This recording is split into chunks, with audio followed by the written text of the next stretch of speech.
सरपंच के पास किसी भी तरह का कोई कमाने का कोई जरिया नहीं है और इतना कम वेतन। आपको कमाने का जरिया चाहिए या वेतन चाहिए, दोनों में से क्या चाहिए आप? और वेतनमान आपको नहीं मिल रहा है, कितने दिनों से नहीं मिल रहा है? 2 साल से नहीं मिल रहा है। तो यह कब तक आप लोगों का धरना प्रदर्शन करने का विचार है? जब तक पूरी नहीं होगी। नमस्कार, मेरा नाम राजीव है और आप देख रहे हैं धमाल इंडिया न्यूज। चैनल को अगर अभी तक सब्सक्राइब नहीं किए तो कृपया चैनल को सब्सक्राइब करें, साथ में बेल आइकन बस दबाएं ताकि मेरा अगला वीडियो आप तक सबसे पहले पहुंच जाए। अभी हम खड़े हैं बाजपट्टी के ब्लॉक में। सीतामढ़ी से 15 किलोमीटर दूर यह बाजपट्टी है और इस बाजपट्टी में आज जो है सरपंच संघ का धरना प्रदर्शन किया जा रहा है। वो भी आप बोर्ड लगा हुआ देख सकते हैं वहाँ पे। मैं कैमरामैन से कहूँगा कि बोर्ड को दिखाई दे रहा है, वहाँ पे लिखा हुआ है पंच सरपंच संघ बाजपट्टी का विशाल अनिश्चितकालीन आमरण धरना प्रदर्शन, जो कि आज से शुरू किया गया है। और यह आमरण अनशन है और यह क्यों किया गया है इसके बारे में हम यहाँ के लोगों से बात करके आपको बताने का काम करेंगे कि आखिर क्यों जो है सो इस गर्मी में, इस चिलचिलाती धूप में यहाँ इन लोगों को धरना प्रदर्शन करने की आज जरूरत पड़ी है। अगर ये लोग अपने अपने काम पे रहते तो ज़्यादा अच्छा रहता जनता के लिए, लेकिन अगर यहाँ है तो जनता के हित के लिए ही ये लोग यहाँ पे होंगे और जनता का जो आवाज़ उठाते हैं, जनता का जो न्याय दिलाते हैं, उनके साथ अगर न्याय नहीं होगा तो फिर जनता कैसे न्याय पा पाएगी। इसलिए इनके साथ भी न्याय करने की जरूरत है और क्या समस्या है इन लोगों से हम कोई किसी से जानने का कोशिश करेंगे। फिलहाल आप बने रहें धमाल इंडिया न्यूज। आप अपनी मांगे जो है मोटा मोटी तौर पे बताइए, क्योंकि वीडियो इतना लंबा होगा तो इतना वीडियो चल नहीं पाएगा। आप मोटा मोटी बताइए मांगे क्या क्या है। मेरा मांग है कि प्रत्येक पंचायत में सरकार पंचायत भवन हो या वहाँ जो 20% सरकार पंचायत भवन के लिए जो भत्ता देना चाहती है मकान मालिक को, उसको यथाशीघ्र भुगतान करें मकान मालिक, तभी वो मकान मालिक ग्राम पंचायत चलाने के लिए वो भवन दे पाएगी, अन्यथा वो मकान मालिक भवन देने से इनकार करेगा। दूसरा, पंचायत ग्राम कचहरी में न सरपंच रहने के बाद, उप सरपंच के रहने के बाद, पंच के रहने के बाद नोटिस पहुंचाने के लिए न वहाँ एक चौकीदार है, न वहाँ एक जो है चपरासी है, न हमारा वहाँ पर कोई रहता है। आप लोगों के पास कोई मांग पत्र है, कोई बनाए हुए हैं, कोई आदि मांग पत्र होगा ना आप लोगों का? तो याद नहीं हुआ।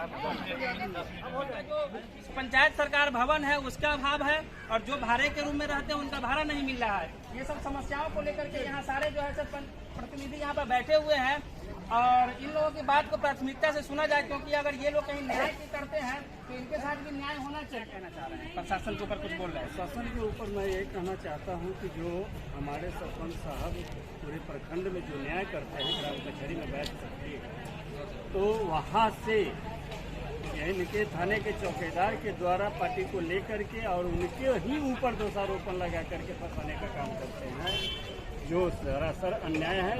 इन्होंने जो न्याय करते हैं उनके चंगुल में नहीं जाते हैं पार्टी, तो उनको दर्द होता है इस बात का कि जो हम करते तो हमारा मुंह बंद हो रहा है, हमारा आमदनी बंद हो रहा है, जिसके लिए वो लोग खलबलाए हुए हैं और वो झूठी मुकदमा में फंसा है। सीधे सीधे तौर पर यहाँ प्रशासन के ऊपर एक ब्लेम लग रहा है, तो इस चीज को समझना होगा कहीं न कहीं, ताकि अगर इन दोनों के बीच में अगर संबंध अच्छे नहीं रहे तो जनता का क्या होगा आप समझ सकते हैं इस बात के लिए। और यहाँ पे और कुछ लोग कुछ बताना चाहेंगे क्या? ये आमरण अनशन कब तक आप लोगों का रहेगा? भाई जब तक मांगे पूरी नहीं होगी, जब तक मांगे पूरी नहीं होगी तब तक हम ये जारी रहेगा। चाहते हैं, आइए क्या कहना चाहते हैं, कहिए। मेरा नाम राजीव कुमार है।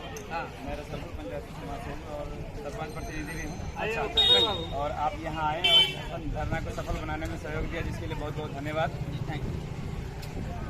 हम लोगों का ये जो मांग है, जब तक मांगे पूरी नहीं होगी तब तक ये धरना चालू रहेगा, क्योंकि पंच सरपंच के पास किसी भी तरह का कोई कमाने का कोई जरिया नहीं है और इतना कम वेतन, उतना कह सकते हैं कि एक साधारण मजदूर जितना कमाता है और वह एक दिन में खर्च कर देता है पान गुटखा में, उतना एक सरपंच का मानदेय भी रोज का नहीं।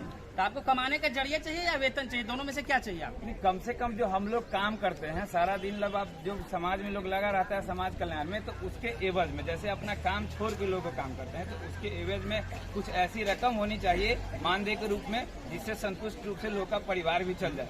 जब अगर सरकार चाहती है कि यह भ्रष्टाचार खत्म हो, तो सीधी सी बात है कि उतना कम से कम मान दे जिसमें उसका पेट चले, तभी वह कहीं न कहीं चोरी बेईमानी नहीं करे। बिल्कुल। अभी जो है एमएलसी का चुनाव चल रहा है और जितने भी प्रत्याशी हैं सभी लोग इस प्रतिनिधि के लिए भी आवाज उठाते हैं कि हम अगर जाएंगे जीत करके तो आपका पेमेंट जो है दोगुना करने की बात कहेंगे। तो इसमें क्या आप लोगों को लगता है कितनी सच्चाई हो सकती है? यहाँ तक तो ये सिर्फ ढकोसलाबाद है, चुनावी घोषणा है और कुछ नहीं। और रही बात, हम लोग अभी तक एमएलसी के चुनाव से में वोटर नहीं है। केंद्र सरकार ने अभी तक तो मतलब मंजूरी दे दी है, चुनाव के बाद अभी तक लंबित है। आप लोगों का लंबित है, हो सकता है अगले साल तक कहीं आप लोगों का अगली टर्म में चुनाव आ जाए। इस बार तो नहीं हो पाया है, चर्चित है इस चीज का। ठीक है, फिलहाल आप देख रहे हैं धमाल इंडिया न्यूज और अभी तक अगर चैनल को सब्सक्राइब नहीं किए तो कृपया चैनल को सब्सक्राइब करें। अभी आपने देखा यहाँ पे सभी लोग जो है सो आमरण अनशन पे बैठे हैं, अपने वेतन वृद्धि को लेकर के, अपने आवास की जो प्रॉब्लम है उसको लेकर के, और इन प्रशासन के ऊपर भी ब्लेम लगा है कि झूठे मुकदमे में फंसाया जाता है। तो इन सब के बीच एक सामंजस्य बैठा करके लोगों को काम करना होगा, नहीं तो कहीं न कहीं इस बिहार की जनता का ही दुर्भाग्य कहा जाएगा। क्योंकि अपने काम पे अगर जो लोग नहीं हैं और यहाँ पर आकर के बैठे हैं तो कहीं न कहीं जनता के हित में यह चीज नहीं है। और इस चीज को जल्द से जल्द सॉर्ट आउट करके इन पदाधिकारियों को यहाँ पहुँचना चाहिए और जल्द से जल्द इन लोगों के मांगों का जो भी उचित है उस पर कार्रवाई होनी चाहिए। नमस्कार।